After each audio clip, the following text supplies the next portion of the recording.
Untuk login menggunakan akun KPM, pada halaman login NHDW 2.0, silakan Bapak Ibu klik login KPM terlebih dahulu. Oke, setelah klik login KPM, maka akan muncul form login KPM. Form login KPM ini khusus login untuk user KPM. Untuk login non KPM itu digunakan untuk user daerah antara provinsi hingga desa dan kelurahan. Seperti itu. Jadi untuk login KPM, Bapak Ibu harus menuju ke login KPM. Kemudian isikan di sini nomor NIK-nya dan password dari akun tersebut. Oke, jika sudah, silakan klik masuk. Oke, kemudian terlebih dahulu kita harus melakukan proses pemetaan. Untuk pemetaan sendiri ada beberapa hal di sini, yaitu pemetaan dusun, PAUD, Polindes, kemudian Posyandu. Kita mulai dari pemetaan pertama terlebih dahulu, yaitu pemetaan dusun. Silakan klik di menu pemetaan, kemudian klik dusun.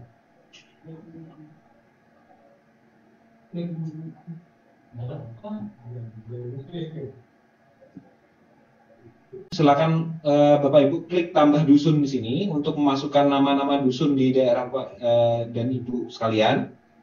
Mungkin ada beberapa kendala terkait penambahan dusun ini karena ada beberapa daerah kemarin yang multi simulasi dia tidak memiliki wilayah dusun di desanya.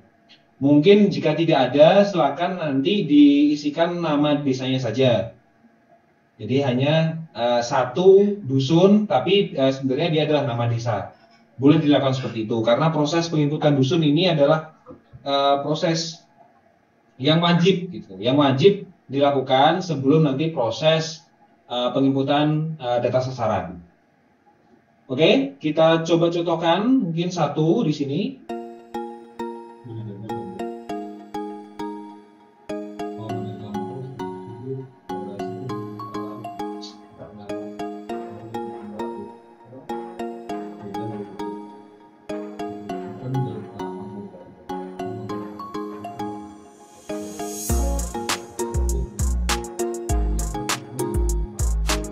Oke, sudah terbuat di sini. Jadi yang harus diinput adalah nama dusun, kemudian jumlah penduduk di dusun tersebut. Kemudian lokasinya di sini tertulis, jadi lokasi dusun Mupak Dalem itu terdapat di lokasi Desa Dander, Kecamatan Dander, Kabupaten Jember, Provinsi Jawa Timur. Kemudian tanggal penambahnya kapan, tanggal berubahnya kapan, diinput oleh siapa dan dirubah oleh siapa. Oke, sudah. Untuk penginputan dusun, kita lanjut ke pemetaan PAUD. Untuk pemetaan PAUD di sini hanya memetakan nama PAUD-nya saja.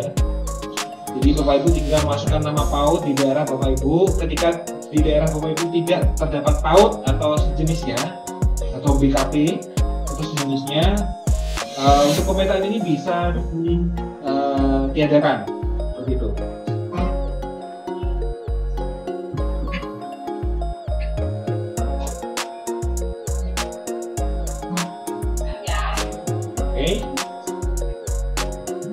Kemudian kita lanjut lagi ke pemetaan Polindes.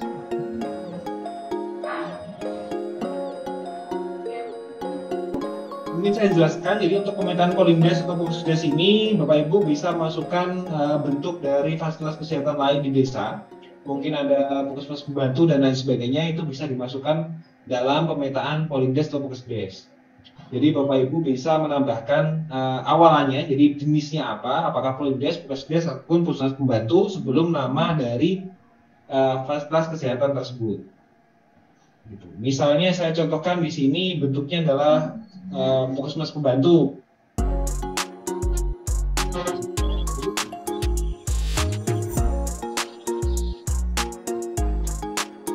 Oke. Kemudian silakan klik kirim untuk menyimpan datanya. Kemudian kita lanjut ke pemetaan Posyandu. Pada pemetaan Posyandu, di sini hanya diinputkan nama Posyandu dan jangkauan dusun. Maksudnya jangkauan dusun adalah jangkauan dari layanan dari posyandu tersebut. Karena kita baru menginputkan tadi adalah satu dusun, maka yang muncul pada list jangkauan dusun hanyalah satu. Tapi nanti Bapak Ibu, ketika Bapak Ibu sudah memasukkan dusun seluruhnya pada aplikasi eHDW ini akan muncul seluruh dusunnya. Bapak Ibu tinggal pilih pada posyandu ini meliputi wilayah jangkauannya meliputi dusun mana saja. Boleh lebih daripada satu dusun.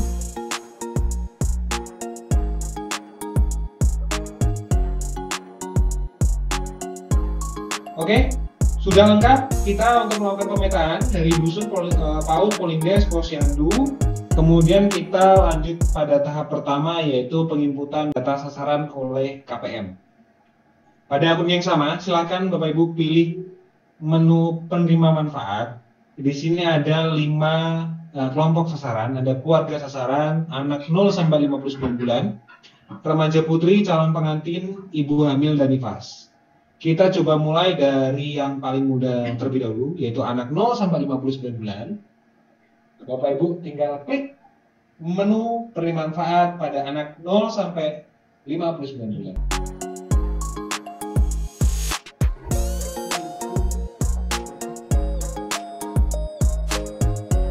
Oke, sudah.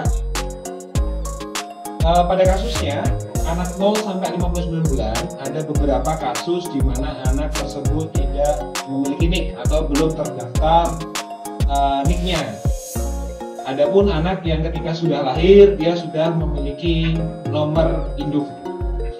Jadi kita akan akomodir di sini, akan kita contohkan satu anak dia menggunakan NIK sementara, yaitu terdiri dari NIK ibu ditambah 1 digit dari urutan kelahirannya. Kemudian akan ditambahkan juga satu data dengan kondisi dia sudah memiliki NIK untuk kita nanti melihat perbedaan bagaimana anak ketika dia tidak memiliki NIK dan anak yang sudah memiliki NIK. Oke, mungkin kita coba input terlebih dahulu anak yang sudah memiliki NIK atau NIK-nya adalah 16 digit. Kita tambahkan datanya, silakan klik tambah. Kemudian di sini akan muncul kolom inputan nomor NIK. Silakan Bapak Ibu inputkan nomor NIK anak. Oke. Kemudian nomor kakaknya. Kemudian nama lengkap.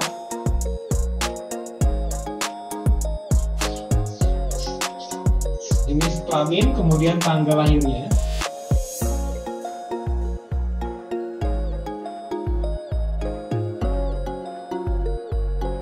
Status keluarga dalam kakak, di sini statusnya adalah anak.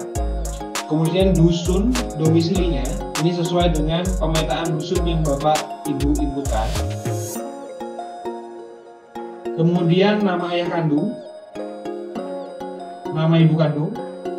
Kemudian posyandu terdaftar, jadi di sini bisa dipilih posyandu dalam desa maupun posyandu luar desa. Hal ini karena tidak semua pada kondisi tertentu terdapat anak dia terdaftar pada posyandu yang berada di luar desa atau PAUD yang berada di luar desa. Ini kita contohkan untuk posyandu dia berada di dalam desa, kemudian PAUD berada di luar desa.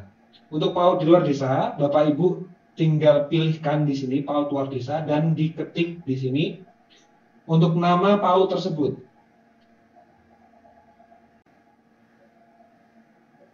Oke, secara manual diketik. Jika sudah datanya lengkap, silakan klik kirim. Kita akan review sedikit di sini.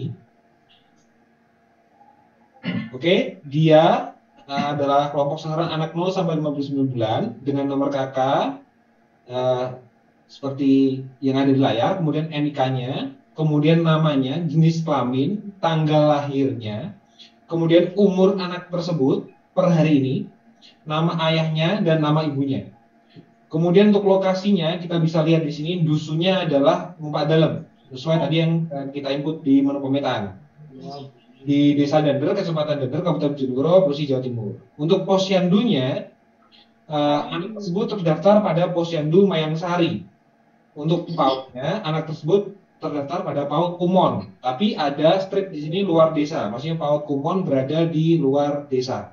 Kita tadi mengetiknya secara manual. Oke, kita coba tambahkan data satu lagi, yaitu anak dengan NIK sementara, menggunakan NIK dari ibu.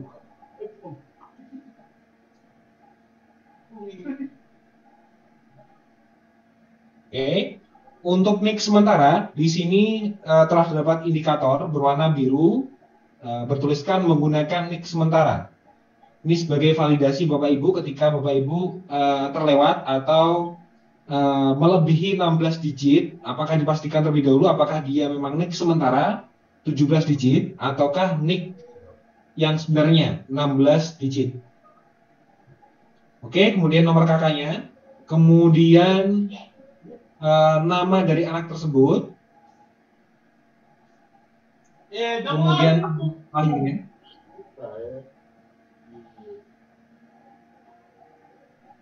Oke.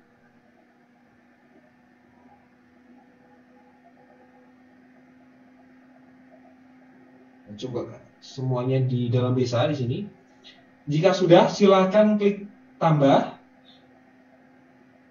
Maka di sini sudah ada dua data, di mana salah satu data merupakan menggunakan NIK sementara. Hal ini bisa kita lihat pada kolom aksi di sini ada menu rubah NIK, menunjukkan bahwa NIK yang digunakan untuk anak Michael adalah NIK sementara.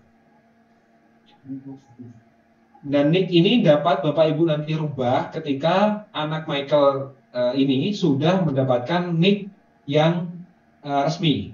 Seperti itu. Oke, sudah sampai sini Bapak Ibu. Ada pertanyaan?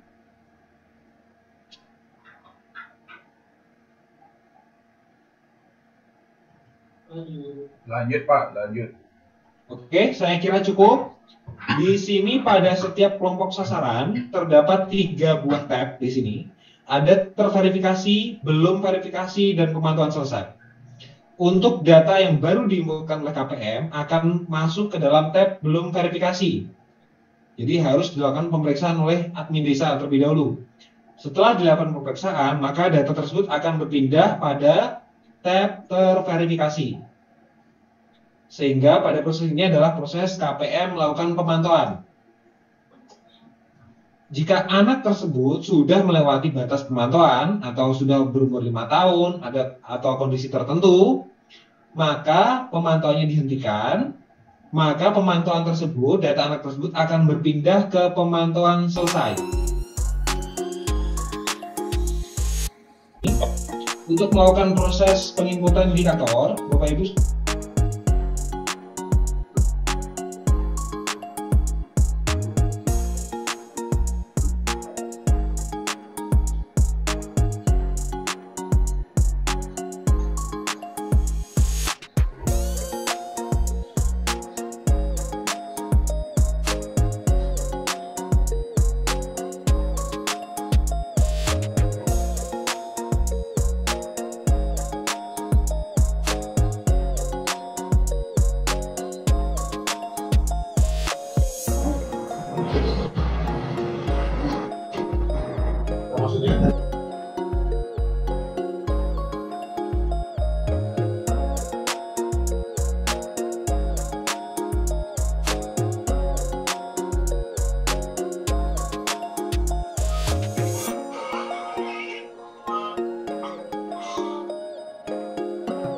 jadi nanti dipastikan juga untuk setiap penginputan sudah ada dasar datanya, sehingga data tersebut ketika diinput sudah sesuai. Karena pada saat penginputan akan terjadi sekali dan tidak bisa diulang, jadi proses penjadwalannya akan terjadi sekali saja dan tidak bisa diulang. Dan hal tersebut sangat berpengaruh pada nanti hasil dari scorecard. Seperti itu. Jadi ini pada tahap simulasi, jadi untuk nanti pada realnya kita harus benar-benar meng-cross check kembali pada setiap indikator yang dijadwalkan untuk anak, misalnya Mikael, ada 7 indikator di sini. apakah hasil pemeriksaan Mikael menunjukkan status gizi kurang? Nah, di sini harus ada dasar datanya terlebih dahulu sehingga kita bisa dapat menjawab dia gizi kurang atau tidak. Dan di sini masih diberikan batas waktu. Jadi ini batas waktunya mulai dari bulan 2 tanggal 1 hingga bulan hingga 2028. 01 sampai 01. Nanti kita akan coba rubah nanti proses visualnya. Tapi di sini kita akan berikan tenggang waktu mungkin 1 bulan. Jadi tidak usah terburu-buru. Kita coba cross check kembali datanya, pastikan datanya sesuai dan barulah nanti di submit atau dikirim melalui aplikasi RDW 2.0 ini. Oke, ini kita coba isikan secara acak terlebih dahulu untuk melihat nanti perubahan-perubahan apa saja yang terjadi. Oke, ini kita coba isikan untuk status kesehatan atau status gizi dari Mikael ini. Dia memiliki status gizi stunting dan gizi kurang. Dia ada 7 indikator, tumbuh kembang. Apakah Mikael tumbuh kembang? Kita pilih ya. Sudah melakukan imunisasi HBO, sudah melakukan imunisasi polio, dan sudah melakukan imunisasi HPV1 dan polio juga. Kita coba kirim. Kita lihat hasilnya. Maka di sini akan secara otomatis akan muncul di sini satu indikator lagi. Tadi sudah kita coba jawab semuanya 8 indikator dan kemudian kita kirim, akan muncul satu indikator lagi. Hal ini dikaitkan karena kondisi Mikael tadi dia memiliki status gizi kurang maupun stunting.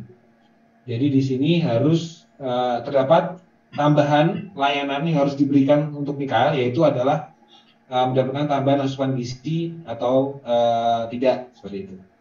Ini kita jawab bahwa Mikael sudah mendapatkan tambahan asupan gizi, konseling gizi. Oke, sudah.